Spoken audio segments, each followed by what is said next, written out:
On this episode of the Layover Live, Justin Bressler stops by to talk planning for recovery.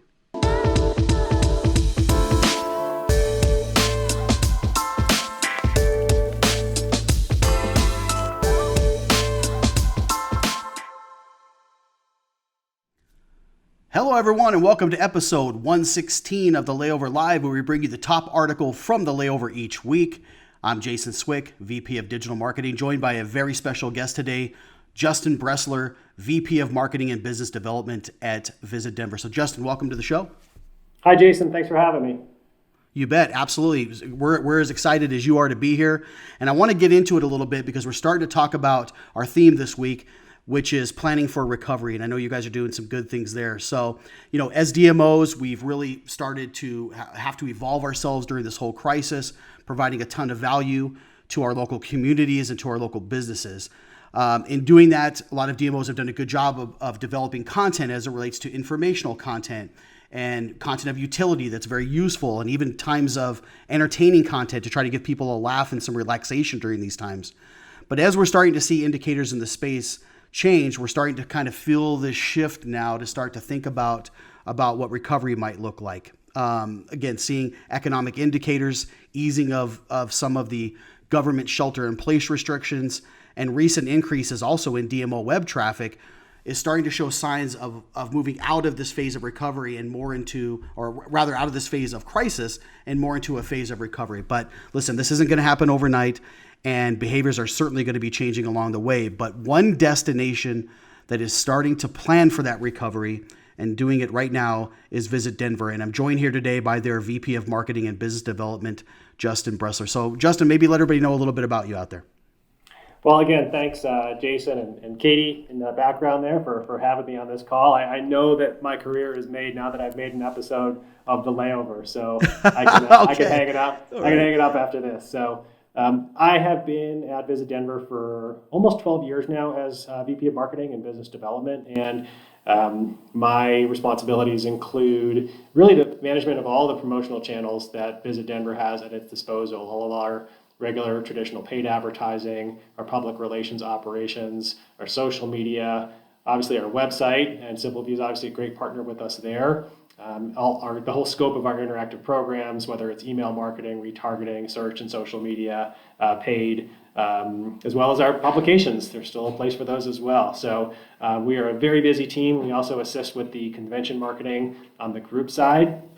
So any day that pops up on my calendar, I'm not exactly sure what I'm going to be working on, and that's even before COVID hit. Yeah, absolutely. And again, I know you guys out there are doing a really, really good job. Great executive team out there, and some of the work you've done is excellent, which we're going to dive into a little bit today. So speaking of what we're going to dive into, I want to talk about this week's article of the week, which comes from Search Engine Land. It's a really good article that talks about some hopeful indicators that we're starting to see that are starting to possibly show a shift in consumer sentiment and maybe a move towards what recovery might look like. But listen, before I even get into that at all, I want to say that as we were researching and getting things ready for the show, Katie and I were super impressed with how quickly your team has really pivoted to this focus on locals. You guys have done an outstanding job, Justin, on that side. Your To Go Denver initiative is great, as this a ton of virtual content that you guys have on the site. There's a ton of things on there. So when travel starts to return, are there any plans for you guys to evolve that content and carry that even forward? I think the theme of what we'll talk about over the next little bit, I was on a webinar last week, one of the million webinars that I was on, and someone said that they come into the office every morning, they pick up their 8-ball, and they ask it a question. And we were joking that everyone's answer is, answer cloudy, ask again later. So I think we'll speculate a lot, and we're certainly proud of what we did with To Go Denver. And we're really indebted to the SimpleView team for helping us create that. Our account team told us that what we did in a couple of days usually takes a couple of weeks or months. And so, we have about 900 restaurants on there, so we're pretty stoked about that. The traffic remains strong, and they had about a couple 100,000 page views. But back to your question, I think it's a little bit hard to tell how long we might maintain the content on the site, and I think that speaks to how little we know right now about the shape that the recovery is going to take. The site was built for locals, and I have no problem maintaining the site as it is for their purposes because Before we even talk about travel, we've got to convince someone that it's okay to leave their house and go sit down at a restaurant. So that speaks to the road to recovery. And I think when people do start to travel, I think it's not hard to think about them experiencing the local dining a little bit differently. Maybe they'll be doing more to go and take out themselves because they don't necessarily want to be in a restaurant that they feel maybe is a little bit too crowded. Maybe they'll be looking to find suites type hotels that have a small kitchen that they can do some basic meal prep. And so I can see this thing living for several months at least. And and the restaurants themselves have become extremely creative, offering groceries during this time, meal kits. And because these businesses are among the hardest hit of any sector in the entire economy, we want to do whatever we can to promote whatever it is that they're selling. Yeah, and I think you're spot on there, and I think you guys are doing that, right? Taking that shift that we talked about and moving to really being that value to your local communities, and you guys have done a stand-up job doing that. And I think it's very wise, your point about, hey, we don't know what it's going to look like. There's some uncertainty, so I can't say what's going to carry forward and not, because really consumer behavior should be that guide for your strategy, and we don't know what that looks like today as we're all in these new uncharted waters. But one thing that we can do to help with some of that is kind of evaluating data and looking at data. And as I mentioned in the intro, right, we're starting to see some indicators that people are starting to research travel again a little bit, starting to plan for those trips a little bit. We've seen DMO web traffic now starting to trend up. We track that across 200 websites. We're starting to see that shift start to change. We're starting to see some DMO traffic bounce back over the last 2 weeks. It's now up again 16% week over week, and was up 23% the week prior to that. So we're starting to see this bounce back a little bit as consumer sentiment feels like it's starting to change, and we're starting to plan for the future. But as it relates to data, because again, being a very advanced marketer on the Denver team, Justin, what indicators and travel data are you and your team watching right now? I think that there really is a pretty complex mix of inputs right now. I think the sentiment or the increase in web traffic is showing a lot of consumer optimism. And I think overall we need to have that optimism matched by a set of circumstances on the ground that just haven't materialized yet. Those indicators of people feeling safe to, feeling safe to travel and it being safe to travel. So when we look at the inputs, the obvious ones are consumer sentiment and consumer behavior. So that's really a simplistic way of looking at it. And, but beyond that, I think it gets complicated. So let's talk for a second about the sentiment studies out there. They're extremely helpful, and there's a lot of really good companies putting them out. Destination Analysts, Longwoods. I mean, the list of really sort of standout travel companies doing that is endless, and they're very helpful. I think that they're based on the sentiment studies are based on the information that people have right now.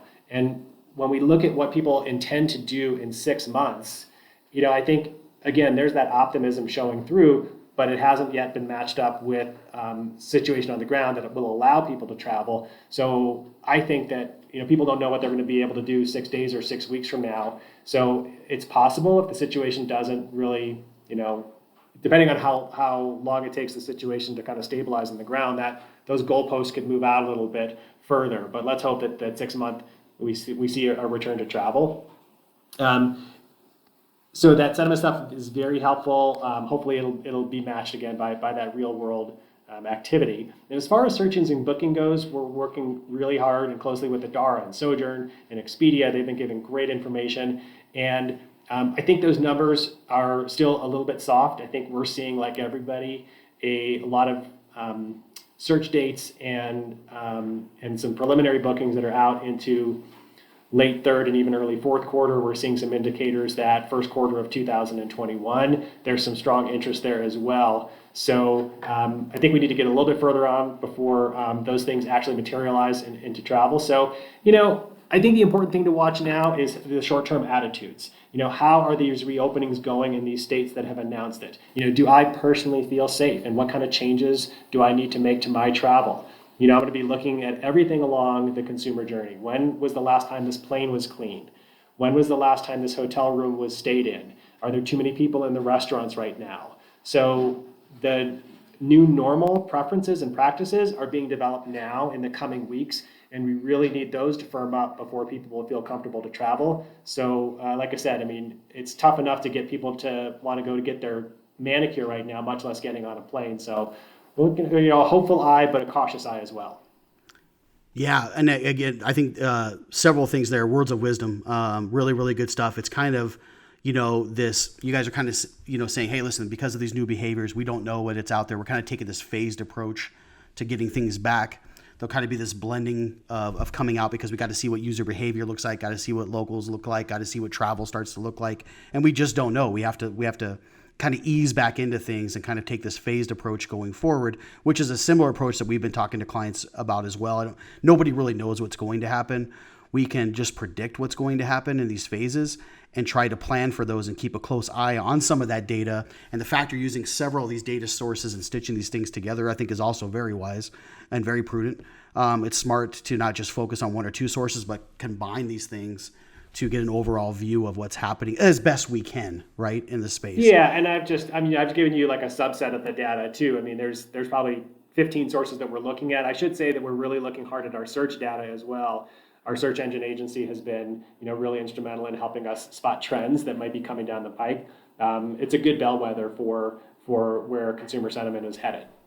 Yeah, absolutely, right. And thinking of like, and you made a point about some of these things as well, right? Like, more of a local promotion strategy at first, right? Marketing local businesses and partners to those who live in the destination, and then kind of maybe shifting to more of a drive or regional approach before we start to see any type of demand return on the air travel side, as people need to feel safe in these uncertain times about getting on planes again. You made mention too of what's the protocols for disinfecting and all those things. All these things we have to start thinking about before we start to feel that sentiment return. But of course, every destination is different. Some are going to bounce back faster than others. A lot's going to depend on, if you're in a huge big city or in a giant city like you guys, or you're in a more regional spot, that's going to be very different. But have you guys started then any type of like recovery planning? And if so, what does that look like? Yeah, well, we're doing a lot of work in partnership with our agency, our local brand agency, a group here called Karshhagen. They've had a good track record in the travel space, and so they have, with a lot of our input, we've together framed up what I think a lot of people are using, where there's a time now where just no amount of activity is going to get people to travel, and as that slowly wakes up, our strategy change, our tactics mix changes, and the amount of spending we're able to put in the market that'll have an impact will change as well. And I think it's smart to think that the first bit of travel isn't to come from your locals and from your immediate visitors in the state. Luckily, Denver is well positioned for that, just because we're a large metro area without any other large city within several hundred miles. And so when we think about those experiences that people have been missing, hopefully they'll look to Denver for that. But at the same time, when we talk about the new normal in the region, we sell the product as events, festivals, concerts, come see a show at Red Rocks. And when a lot of those large public gatherings have gone away, that forms the basis for our regional travel, we've got to do some redefining of the product in a way that makes it appealing for visitors from suburban and rural areas and other smaller cities in the state and the region to want to come to Denver when a lot of people are talking about wide open spaces. It's harder to get that in the city, and so I think you'll see a lot of cities kind of reinvent themselves, and we're one of those, and that's something that I'm really looking forward to. Yeah, absolutely. It'll be a ton of work, right? There's going to be some things that are going to work and some things that are not going to work, right? And so in these times, I think some advice for DMOs also is not being afraid to fail. You're going to try some things right now that just aren't going to work, but it's quickly failing, right? It's like, hey, tried this out. This didn't work. Let's pivot to this. Hey, behavior showing this. Let's try this. You're going to have to try some new things and try to reinvent in ways because the world's changed, right? But you talked about kind of talking with your agency and kind of being to develop that plan and put that together. So what's that first advertising campaign look like for you guys? What media channels do you see being part of that campaign? Mm-hmm. Well, ask me in a month and I'll have a better answer for you. I think that interim message. It's a tough question. That's really what we're in development on right now. Message and media. I think it's safe to say that there'll be a ton of digital media in there. But if you ask me right now, if I have the visual assets to pay off the kind of campaign we're going to need right now, I think we're going to have to all kind of dive deep into our, our asset libraries, and say like, back, before COVID, my goal was to show a nicely crowded event, a nicely crowded restaurant, and that's just not what people want to see right now. So do I need to go out and create, do some new photography or do some new video shoots on the quick, so I can even show a city that people want to experience. And I think it goes back to what's the positioning going to be and what's the product that I'm selling now. I think that every destination has its brand, and I'm not suggesting that we stray too far from that, but it's got to be confronted with the new realities. And the way you sold yourself last year is not the way you're going to be selling yourself this year. So I think we'll get into that space that a lot of destinations have started, and some great examples of that, of, we want you back when the time is right. And I've seen a lot of great videos out there, and it's likely that we'll do something like that. But as it transitions to when people are actually traveling, I assume that we'll start to rely, we'll continue to rely on the things that got us there. We've got great dining, we've got great, music, we've got great museums, we've got great outdoor spaces, but they're just going to be experienced in a different way. And I think the most important thing is for destinations to be open to that new reality and to strike the right tone. Yeah, I think well said. I think you're spot on with that. So, what other words of wisdom do you have for destination marketers out there as it relates to recovery? You've said a lot of really, really good things today, but what do you want to leave people with? What are some words of wisdom for some of your fellow destination marketers out there? Well, I think we're going to have to innovate in ways that we never have before and be flexible. So we might be looking at media that we never would before. We might be looking at messages. I mean, if you had asked me a year ago, like, can I ever imagine a time when the city's cleanliness record might be an asset, I'd say you're crazy. But that's the fact. It's people are going to have to know that the city as a whole is taking safety seriously, and there's got to be ways to communicate that. As I mentioned, I think the tone that cities strike is critical. I think that there are going to be some examples of people just getting it wrong, and hopefully they can fail fast. And hopefully the public has some patience with destinations and brands in general as they try to get out of this and hit the right tone. I think we can't look too far in the future. I'm all for trying to hit those long haul visitation that might come back in later this year or in 21. But I want to focus on what's going to start to move the needle right now. I really want to stress that I think it's going to be tough if your photos are all filled with crowds. You're going to need new photos. And it's interesting that so much emphasis has been placed on the frontline hospitality workers, notwithstanding the medical providers, but the bartenders, the waiters, the cooks, the people that have been hit hard by this and are trying to keep us fed and watered. I'd like to see a little bit of focus on them and how much that they make the experience. They make every travel experience special. They have really taken it on the chin and been, brave during a really hard time. And I hope that people recognize that when they go out to travel. And I would love to see some of our frontline hospitality workers be the face of our recovery. Boy, words of wisdom for sure. Great advice, Justin. I could not agree with you more. Again, those people that maybe at a time maybe before we took for granted are now the ones that are the backbone of everything that we're doing. Could not agree with you more, and I'd love to see the same thing. So, Hey, thanks for stopping by and sharing your insights. Again, I think you guys are doing a great job. I love you coming on and being able to share that with other DMOs out there, so really appreciate it. Well, I appreciate you having me, and we're going to get through this together. So thanks for all the work you guys are doing. You bet, and thank you. And thanks for tuning in each and every week. If you're not subscribed, please do so now. You can do that by clicking below. We're also available on iTunes and Spotify if you want to check us out on podcast. Thanks for tuning in. We'll see you next time. Have a great day.